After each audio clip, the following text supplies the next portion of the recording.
Hi all, KPS വ്ലോഗിൻ്റെ പുതിയൊരു വീഡിയോയിലേക്ക് എല്ലാവർക്കും സ്വാഗതം. ഇന്ന് പറയാൻ പോകുന്നത് ചെമ്പനീർ പൂവിൻ്റെ അടുത്ത ഭാഗമാണ്. അപ്പോൾ അതിനു മുമ്പേ എൻ്റെ ചാനൽ ഫസ്റ്റായിട്ട് കാണുന്നവരാണെങ്കിൽ ഫസ്റ്റ് തന്നെ സബ്സ്ക്രൈബ് ചെയ്ത് ലൈക്ക് ചെയ്ത് സപ്പോർട്ട് ചെയ്ത് കാണാം. അപ്പോൾ അടുത്ത ഭാഗം കാണിക്കുകയെന്ന് പറഞ്ഞാൽ രേവതി പറയാണ് സച്ചിയോട്, അമ്മയെ കാണാൻ വേണ്ടി വീട്ടിൽ പോകുമ്പോൾ എന്തായാലും നിങ്ങളും കൂടി വരണം എൻ്റെ കൂടെ എന്ന്. അപ്പോൾ സച്ചി പറയുന്നു, നമുക്ക് എന്തായാലും ഡ്രസ്സ് എടുക്കാൻ വേണ്ടി പോകണ്ടേ, അപ്പോൾ ഡ്രസ്സ് എടുക്കാൻ പോയി വരുന്ന വഴി നമുക്ക് അമ്മയുടെ വീട്ടിൽ കൂടി കയറാം, എന്നിട്ട് അവിടെ കല്യാണം ക്ഷണിക്കാമെന്നാണ് പറയുന്നത്. അതും പറഞ്ഞ് പോകുന്ന വഴിയിൽ സച്ചി അവിടെ നിന്നിട്ട് തിരിഞ്ഞു നോക്കുകയാണ് രേവതിയെ. സച്ചിക്ക് ഇപ്പോൾ കുറേശ്ശെ അടുപ്പവും ഇഷ്ടമൊക്കെ തോന്നിയിട്ടുണ്ട്. അപ്പോൾ അവൾക്കും നല്ല സന്തോഷമായി. അങ്ങനെയാണ് ഇനി അടുത്ത ഭാഗം കാണിക്കുന്നത്. ശ്രുതിയെ അമ്മ വിളിക്കുകയാണ്, അതായത് കല്യാണത്തിന് വരേണ്ട കാര്യം പറഞ്ഞിട്ട്, അതായത് താലികെട്ടൽ ചടങ്ങും ശാന്തി മുഹൂർത്തം ഉണ്ടല്ലോ രേവതിയുടെയും സച്ചിയുടെയും, അത് ക്ഷണിക്കാൻ വേണ്ടിയിട്ടാണ് അവളെ വിളിച്ചിട്ടുള്ളത്. അപ്പോൾ അവൾ വന്ന് ഫോൺ എടുക്കുകയാണ്. ഹലോ പറയാൻറ്റി എന്ന് പറഞ്ഞപ്പോൾ അവർ പറയാണ്, ശ്രുതി ഇപ്പോൾ എവിടെയുള്ളത്, പാർലറിലാ അല്ല വീട്ടിലോ? വീട്ടിലാണ് ഉള്ളത് ആൻറ്റി, ഇപ്പോൾ വന്നതേ ഉള്ളൂ. അപ്പോൾ ആൻറ്റി ചോദിക്കുകയാണ്, ആൻറ്റി എന്ന് പറഞ്ഞു കഴിഞ്ഞാൽ അമ്മ ചന്ദ്ര, അവർ ചോദിക്കുകയാണ് ഇനിയിപ്പോൾ ഭക്ഷണമൊക്കെ ഉണ്ടാക്കണ്ടേ എന്ന് ചോദിക്കുന്നു. അപ്പോൾ അവൾ പറയുന്നത്, ഇല്ല ഇന്ന് ഭക്ഷണം ഇപ്പോൾ ഓർഡർ ചെയ്യാമെന്ന് വിചാരിച്ചു. അപ്പോൾ ചന്ദ്ര പറയാണ്, പുറത്തെ ഭക്ഷണമൊന്നും കഴിച്ചിട്ട് ശരീരം കേടാക്കല്ലേ, കല്യാണമൊക്കെ അടുത്തു എന്ന് പറയാണ്. പറഞ്ഞിരുന്നുവെങ്കിൽ ഞാൻ ശ്രുതിയുടെ കയ്യിൽ ഭക്ഷണം കൊടുത്തു വിടുമായിരുന്നല്ലോ. അതൊന്നും വേണ്ട ആൻറ്റി, പിന്നെ എല്ലാ ദിവസവും ഞാൻ അങ്ങനെ പുറത്തുനിന്ന് ഭക്ഷണം വരുത്താറില്ല. നല്ലത് തന്നെ. പിന്നെ പാർലറിൽ നല്ല രീതിയിൽ തന്നെ പോകുന്നുണ്ടല്ലോ. ഉണ്ട് ആൻറ്റി. അപ്പോൾ ആൻറ്റി പറയുന്നു, ഒരു കാര്യം പറയാനാണ് ഞാൻ വിളിച്ചത്. എന്താ ആൻറ്റി? അത് നാളെ രാവിലെ 10 മണിക്ക് മോള് വീട് വരെ ഒന്ന് വരണം.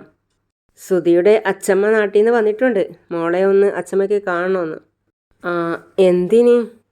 അപ്പോൾ അവർ പറയാണ്, അമ്മ അത് പേരക്കുട്ടി കെട്ടാൻ പോകുന്ന മാളല്ലേ, ഒന്ന് കാണണമെന്ന് തോന്നിക്കാണും. പിന്നെ നാളെ രേവതിക്ക് താലി മാറ്റി കെട്ടുന്ന ചടങ്ങ് കൂടിയുണ്ട്, അതിനും മോള് പങ്കെടുക്കണം. അപ്പോൾ ഞാൻ വരാം ആൻറ്റി. കല്യാണത്തിൻ്റെ ഇടയിൽ ഇപ്പോൾ ഈ ചടങ്ങൊന്നും വേണ്ട എന്ന് ഞാൻ പറഞ്ഞതാ, കേൾക്കണ്ടേ?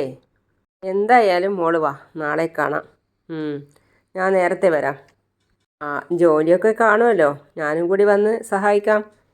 അതൊന്നും വേണ്ട, ചടങ്ങിൻ്റെ സമയത്ത് വന്നാൽ മതി, വന്നെന്ന് വരുത്തണം, അത്രയേ ഉള്ളൂ. ശരി മോളെ, നേരത്തെ ഭക്ഷണം കഴിച്ച് നേരത്തെ കിടക്കാൻ നോക്ക്. ശരി ആൻറ്റി. അത് പറയുമ്പോഴാണ് മറ്റേ കുട്ടി അവിടത്തേക്ക് വന്നത്. ആരായിരുന്നു ഫോണിൽ? അത് ശ്രുതിയുടെ അമ്മയാ, നാളെ താലി മാറ്റി കെട്ടൽ ചടങ്ങ് കൂടി ഉണ്ടെന്ന് പറഞ്ഞിട്ട് വിളിച്ചതാ, അതിന് ചെല്ലണമെന്ന് പറഞ്ഞിട്ട് വിളിച്ചതാ. പിന്നെ ശ്രുതിയുടെ അച്ചമ്മയും നാട്ടിൽ നിന്ന് വന്നിട്ടുണ്ട്, അവർക്കും എന്നെ കാണണമെന്ന് പറഞ്ഞിട്ടുണ്ട്. ശ്രദ്ധിക്കണം, പ്രായമായവർ ഓരോന്ന് കുത്തി ചോദിക്കും, പോലീസുകാരെ പോലെ. ഞാൻ ശ്രദ്ധിച്ചോളാം. അപ്പോഴാണ് കോളിംഗ് ബെൽ ശബ്ദിച്ചത്. ശ്രുതി പറയാണ്, ആരാണാവോ? അപ്പം മറ്റവൾ പറയാണ്, നിന്നെ കെട്ടാൻ പോകുന്നവനായിരിക്കും. കതക് തുറന്നപ്പോൾ അവൾ ഞെട്ടി. അവളുടെ അമ്മയും മകനുമായിരുന്നു. ആ കുട്ടി അവളുടെ അടുത്ത് പോയിട്ട് ആൻറ്റി എന്ന് വിളിക്കുകയാണ്. ആൻറ്റി എന്ന് വിളിച്ച് അവളെ ശ്രുതിയെ പോയിട്ട് കെട്ടിപ്പിടിക്കുകയാണ്. എന്നിട്ട് കുട്ടി പറയാണ്, പറയാതെ വന്നത് ആൻറ്റിക്ക് സർപ്രൈസ് ആയില്ലേ? ആൻറ്റി എങ്ങനെയുണ്ട് എന്ന് ചോദിച്ച് കുട്ടി റൂമിലേക്ക് പോവുകയാണ്. അമ്മേ, എന്തിനാ ഇപ്പം ഇങ്ങോട്ട് വന്നേ? വരരുതെന്ന് പറഞ്ഞതല്ലേ ഞാൻ, എത്ര തവണ പറഞ്ഞു, എന്താ മനസ്സിലാവാത്തേ?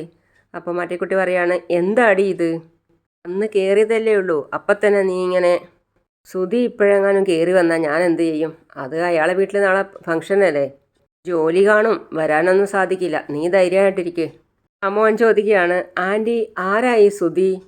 ആൻറ്റിയുടെ ഫ്രണ്ടാണോ? അതെ എന്ന് പറഞ്ഞ് ശ്രുതി മീരയോട് പറയാണ്, മീര നീ പോയിട്ട് എന്തെങ്കിലും കുടിക്കാൻ എടുക്കുമെന്ന്. ശ്രുതി അമ്മയോട് ചോദിക്കുകയാണ്, എന്തിനാ അമ്മയെ പെട്ടെന്ന് വന്നത്? ഒന്ന് ഫോൺ ചെയ്തിട്ട് വരാമായിരുന്നില്ലേ? ഫോൺ ചെയ്താൽ നീ വരരുത് എന്ന് പറയും, അതാ ഫോൺ ചെയ്യാതെ വന്നേ. എൻ്റെ കല്യാണം മുടക്കാൻ വേണ്ടിയാണോ? എപ്പോഴും ഇത് തന്നെ പറയല്ലേ കല്യാണി, ഞാൻ നിനക്ക് കുറച്ച് കാശ് തരാനാണ് വന്നത്, ഇതാ വാങ്ങിച്ചോ, ഇത് 50,000 രൂപയുണ്ട്.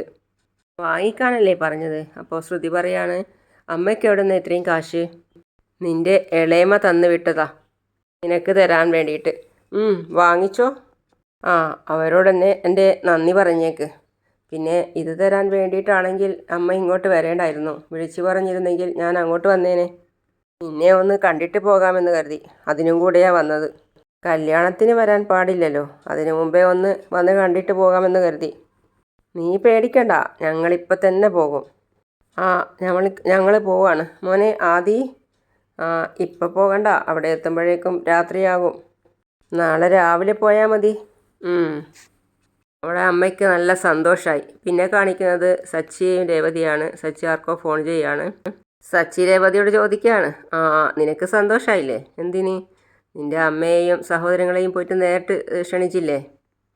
എടുത്ത ആഭരണങ്ങളും ഡ്രസ്സുകളും ഒക്കെ ഇഷ്ടപ്പെട്ടോ? അതിന് ഞാനല്ലേ എടുത്തത്. പിന്നെന്താ ഇപ്പം ഇങ്ങനൊരു ചോദ്യം? സച്ചി, ഓ അത് ശരിയാണല്ലോ അല്ലേ? എന്താണൊരു കള്ളക്കളി? എന്ത് കള്ളക്കളി? ഞാൻ വരുമ്പോൾ ഫോണിൽ ആരെയോ വിളിക്കാൻ നോക്കായിരുന്നു. പെട്ടെന്ന് ഒന്നും അറിയാത്ത ഭാവത്തിലും നിന്നു. നീ അത് ശ്രദ്ധിച്ചല്ലേ? എൻ്റെ മുമ്പിലൊരു കള്ളത്തരോ നടക്കില്ല. പറയ്, ആരെയാ വിളിക്കാൻ നോക്കിയത്? കാറിൽ കഞ്ചാവ് വെച്ചവനെ. അതൊക്കെ വിട്ടു എന്ന് പറഞ്ഞിട്ട് ആര് വിട്ടുവെന്ന്? അങ്ങനെ വിടാൻ പറ്റുമോ? ഞാൻ നീ മനസമാധാനത്തോടെ ഉറങ്ങിക്കോട്ടെ എന്ന് വിചാരിച്ചിട്ട് അങ്ങനെ പറഞ്ഞതാ. അവൻ ഇപ്പോഴും ഫോൺ എടുക്കുന്നില്ല, സ്വിച്ച് ഓഫ് ആക്കി വെച്ചിരിക്കുക. അവൻ കഞ്ചാവ് കാറിൽ കയറ്റിയ സ്ഥലത്ത് ഞാൻ വീണ്ടും പോയി. അതിനടുത്തൊരു സൂപ്പർ മാർക്കറ്റും ഉണ്ട്. അവിടെ ഞാൻ ചോദിച്ചു. അപ്പോൾ അവിടെ CCTV ഉണ്ടായിരുന്നു. അത് പറയുമ്പോൾ നീ എന്തിനാ ഞെട്ടിയേ? നീയാണോ കാറിൽ കഞ്ചാവ് കയറ്റിയതിൻ്റെ പിറകിൽ? സൂപ്പർ മാർക്കറ്റിൽ അതിൻ്റെ ഓണർ ഇല്ലായിരുന്നു. CCTV കുറേ നാളായിട്ട് വർക്ക് ചെയ്യുന്നില്ല എന്നാ അവിടുത്തെ ഒരു സ്റ്റാഫ് പറഞ്ഞത്. അത് പറയുമ്പോൾ നീ എന്തിനാ ഞെട്ടിയത്? നീയാണോ കാറിൽ കഞ്ചാവ് കയറ്റിയതിൻ്റെ പിറകിൽ? സൂപ്പർ മാർക്കറ്റിലാണെങ്കിൽ അതിൻ്റെ ഓണർ ഇല്ലായിരുന്നു. CCTV ആണെങ്കിൽ കുറച്ച് കാലമായിട്ട് വർക്ക് ചെയ്യുന്നില്ല എന്നാണ് അവിടുത്തെ ഒരു സ്റ്റാഫ് പറഞ്ഞത്. അത് കള്ളമാണോ എന്നൊരു സംശയമുണ്ട് എനിക്ക്.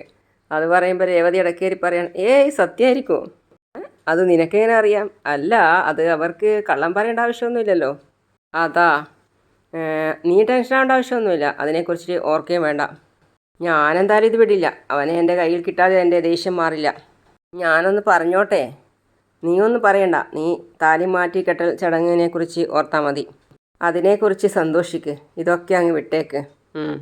പിന്നെ കാണിക്കുന്നത് ശ്രുതി മകന് ഭക്ഷണം വാരി കൊടുക്കുകയാണ്. അപ്പോൾ നല്ല സന്തോഷത്തോടുകൂടി മകന് ഭക്ഷണം കൊടുക്കുകയാണ്. അപ്പോൾ അമ്മ ഡ്രസ്സൊക്കെ എടുത്ത് നോക്കുന്നു. അപ്പോൾ അമ്മയോട് പറയുന്നു, കല്യാണത്തിനുള്ള ഡ്രസ്സുകളാണ് ഇതൊക്കെ. മുഹൂർത്തപ്പുടവ ഏതാ? അമ്മ ചോദിക്കുന്നു. അപ്പോൾ ശ്രുതി പറയുന്നു, അത് അവരുടെ വീട്ടിലാണുള്ളത്, അവരാ വാങ്ങിയത്. എല്ലാം നന്നായിട്ടുണ്ട് അമ്മ. ഇതിനൊക്കെ നല്ല വിലയായിട്ടുണ്ടാകും അല്ലേ? അപ്പോൾ ശ്രുതി, പിന്നെ അല്ലാതെ, വിലയറിഞ്ഞാൽ ആൻറ്റി ബോധം കെട്ട് വീഴും എന്ന് മീര പറയാണ്. അപ്പോൾ ശ്രുതി പറയുന്നു, അമ്മയ്ക്കും ആദിക്കും കൂടി വാങ്ങിയിട്ടുണ്ട്. മീര, അതെടുത്ത് കൊടുത്തേ. ഇതിട്ട് വിവാഹത്തിന് വരാനാണോ? അപ്പോൾ ഞങ്ങൾ ഈ ഡ്രസ്സ് ഇട്ടിട്ട് കല്യാണത്തിന് വരട്ടെ? കല്യാണത്തിന് നിങ്ങൾ വരണ്ട. എന്തോ നിങ്ങൾക്കും എടുക്കണമെന്ന് തോന്നി എടുത്തു, അത്രയേ ഉള്ളൂ. നാട്ടിൽ വരുമ്പോൾ തരാമെന്ന് കരുതിയതാ. അപ്പോൾ നിങ്ങൾ ഇങ്ങോട്ട് വന്നപ്പോൾ നിങ്ങളുടെ തിപ്പ തന്നു. കല്യാണ ദിവസം ഇതിട്ട് കൊണ്ടുപോയിട്ട് ഏതെങ്കിലും ക്ഷേത്രത്തിൽ പോയിട്ട് എനിക്ക് വേണ്ടി പ്രാർത്ഥിക്ക്. ഇതുകൂടി വാങ്ങിക്കുമോനെ. എനിക്ക് മതിയാൻറ്റി. ഇവിടുത്തെ ക്ഷേത്രത്തിൽ വെച്ചല്ലേ കല്യാണം. അപ്പോൾ ഞങ്ങൾ അവിടെ എവിടെയെങ്കിലും മാറി നിന്ന് കണ്ടോളാം. അപ്പോൾ ശ്രുതി പറയാണ്, തുടങ്ങി. ഇത്രയും പറഞ്ഞിട്ട് നിങ്ങൾക്ക് മനസ്സിലാവുന്നില്ല അല്ലേ? അതൊന്നും വേണ്ട അമ്മേ. ആദി കഴിയൊക്കെ കഴുകിയിട്ട് വന്ന് ചോദിക്കുകയാണ്, ആൻറ്റി ആർക്കാണ് ഈ കല്യാണം? മീരാൻറ്റിക്കാണോ? അതെ, മീരാൻറ്റിക്ക് തന്നെ കല്യാണം. ശ്രുതി പറയാണ്, മോനെ മീരാൻറ്റിക്കാണ് കല്യാണം. ശ്രുതി അതിനിടയ്ക്ക് കണ്ണുകൊണ്ട് കാണിച്ചു കൊടുത്ത് അതേപോലെ അവൾ പറയുകയും ചെയ്തു, മോനെ മീരാൻറ്റിക്കാണ് കല്യാണം എന്ന്. അപ്പോൾ അമ്മ ചോദിക്കുകയാണ്, ആ ചെറുക്കൻ്റെ ഫോട്ടോ ഒന്ന് എനിക്ക് കാണിച്ചു തരുമോ? മീര, ആ ഫോട്ടോ ഒന്ന് കാണിച്ചു കൊടുക്ക്. ഫോട്ടോ നോക്കിയിട്ട് അമ്മ പറയാണ്, നല്ല ഭംഗിയുണ്ട്, സുന്ദരനാണല്ലോ. പിന്നെ കാണിക്കുന്നത് സച്ചി ഒരുങ്ങുകയാണ് പുറത്തേക്ക് പോകാൻ വേണ്ടി. അപ്പോൾ രേവതി വന്നിട്ട് പറയുന്നു, പുറത്തേക്ക് പോകാൻ ഒരുങ്ങുകയാണോ? അതെ, ഒരു ഓട്ടോ ഉണ്ട്. അപ്പോൾ ഇവൾ പറയാണ്, രേവതി, പിന്നെ ഭക്ഷണം ആയിട്ടില്ല, ഇപ്പോൾ കുറച്ചൊരു 10 മിനിറ്റ് കാത്തു നിന്ന ഭക്ഷണം ഇപ്പോൾ റെഡിയാവും. ഒരു 10 മിനിറ്റ് കാത്തു നിന്നാൽ മതി. അപ്പോൾ സച്ചി പറയാണ്, സാറില്ല, ഞാൻ പുറത്തുനിന്ന് കഴിച്ചോളാം. ഇന്ന് ഈ കാപ്പി കുടിച്ചിട്ട് പോ. കാപ്പി ഇത് മാത്രം കുടിച്ചിട്ട് പോയാലും മതി. അപ്പോൾ അവൻ പറഞ്ഞു, വേണ്ടെന്നേ, എനിക്കൊന്നും വേണ്ട, സമയമായി, ടൈമായി എന്ന് പറയാണ്. അപ്പോൾ അവൾ പറയുന്നത്, വേണ്ട, ഈ കാപ്പിയെങ്കിലും കുടിച്ചിട്ട് പോ, വെറും വയറോടെ പോകല്ല. അവൻ ചൂടുള്ള കാപ്പി കുടിക്കുകയാണ്. അപ്പോൾ അവന് വായി പൊള്ളി. എന്നിട്ട് പറയാണ്, സാവധാനം കുടിക്ക്, ചൂടുണ്ട്, എന്തിനാ ഇത്ര ധൃതി കാണിക്കുന്നത്? ഓട്ടോ ഉണ്ടെന്ന് പറഞ്ഞില്ലേ? കസ്റ്റമർ ഇപ്പം തന്നെ ഒരുപാട് തവണ വിളിച്ചു. ഇനിയും ലേറ്റായാൽ അവരുടെ വായിൽ കിടക്കുന്നത് ഞാൻ കേൾക്കേണ്ടി വരും. നിനക്കിതൊന്നും പറഞ്ഞാൽ മനസ്സിലാവില്ല. അപ്പോൾ അവൾ പറയാണ്, വരില്ലെന്ന് പറഞ്ഞാൽ അവർ വേറെ കാർ പിടിക്കില്ലേ? അപ്പോൾ വരില്ല എന്ന് പറഞ്ഞ് വീട്ടിലിരിക്കണം അല്ലേ? ഇപ്പോഴത്തെ എൻ്റെ അവസ്ഥ നിനക്ക് അറിയാവുന്നതല്ലേ? വാടക കാറാണ് ഓടിക്കുന്നത്, അതിൻ്റെ വാടക കൊടുക്കണം, സ്വന്തം കാറിൻ്റെ ഡ്യൂ അടക്കണം, ലോൺ, പിന്നെ കടം വേറെയും. ഇതൊക്കെ എനിക്ക് അറിയാവുന്നതല്ലേ? ഇന്ന് താലി മാറ്റി കെട്ടുന്ന ചടങ്ങ് വെച്ചിരിക്കുകയല്ലേ, അതുകൊണ്ടാണ് ഞാനിന്ന് ലീവ് എടുക്കാൻ വേണ്ടി പറഞ്ഞത്. അതിന് ഞാനെന്തിനാ ലീവ് എടുക്കുന്നേ? പെണ്ണുങ്ങളൊക്കെ ചേർന്ന് നടത്തുന്ന ഒരു ചടങ്ങല്ലേ ഇത്. അത് ഞാൻ സമയമാകുമ്പോഴത്തേക്കും എത്തിയാൽ പോരെ? അപ്പോൾ വരുന്നവരൊക്കെ നിങ്ങളെവിടെയാണ് പോയെന്ന് അന്വേഷിച്ചാലോ?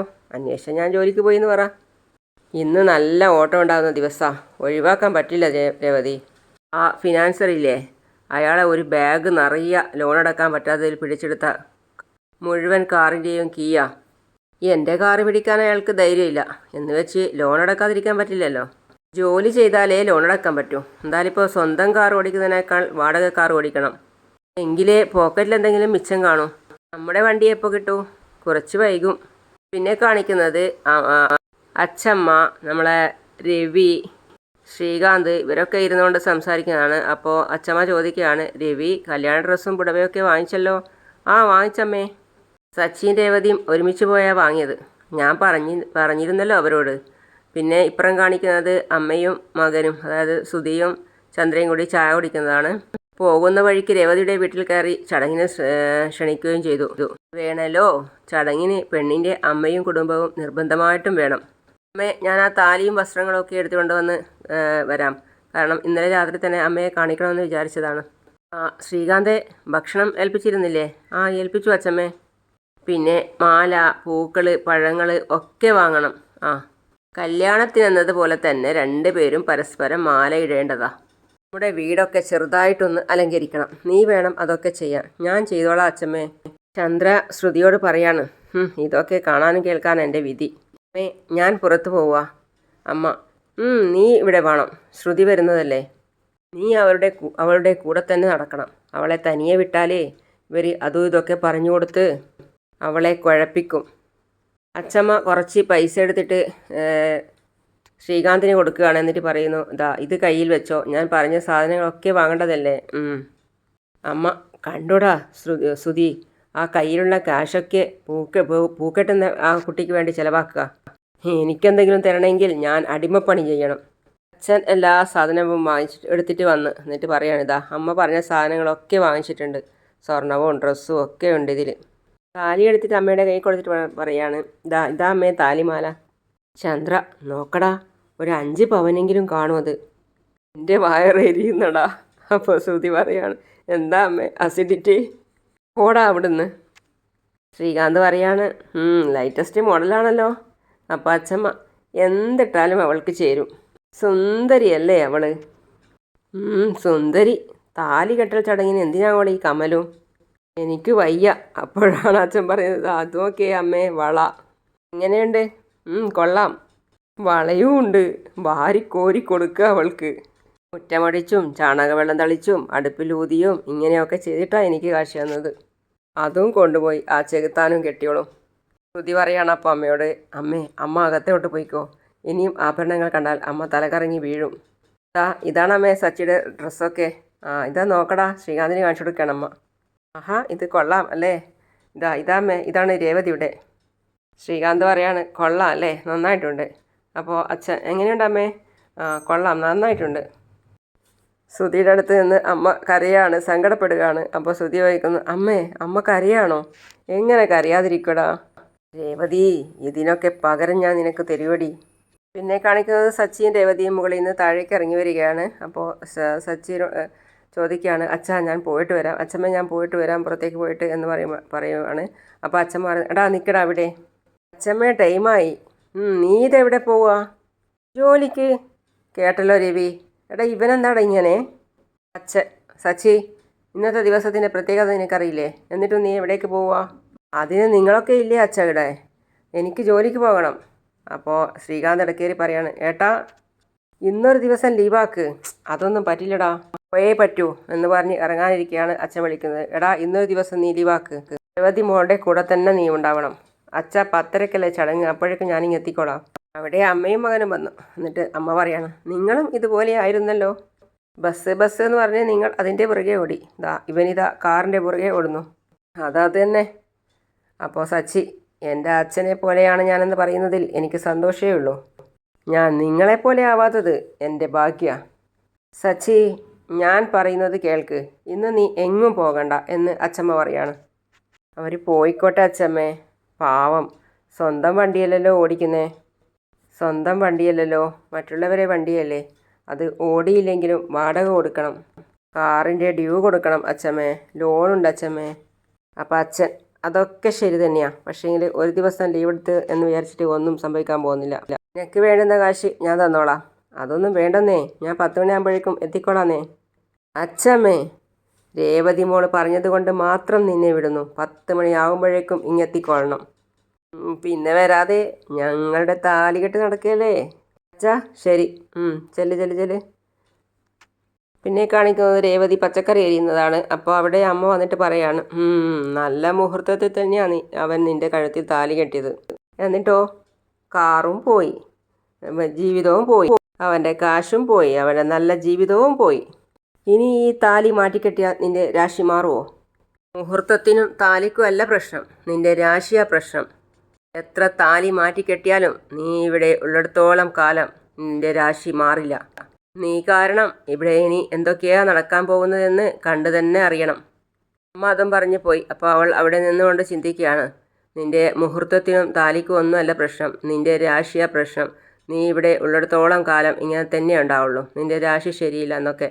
അങ്ങനെയാണ് ഇന്നത്തെ കഥ തീരുന്നത്. അപ്പോൾ അടുത്ത വീഡിയോയുമായിട്ട് വരുന്നതിലേക്കും സീ യു ആൾ.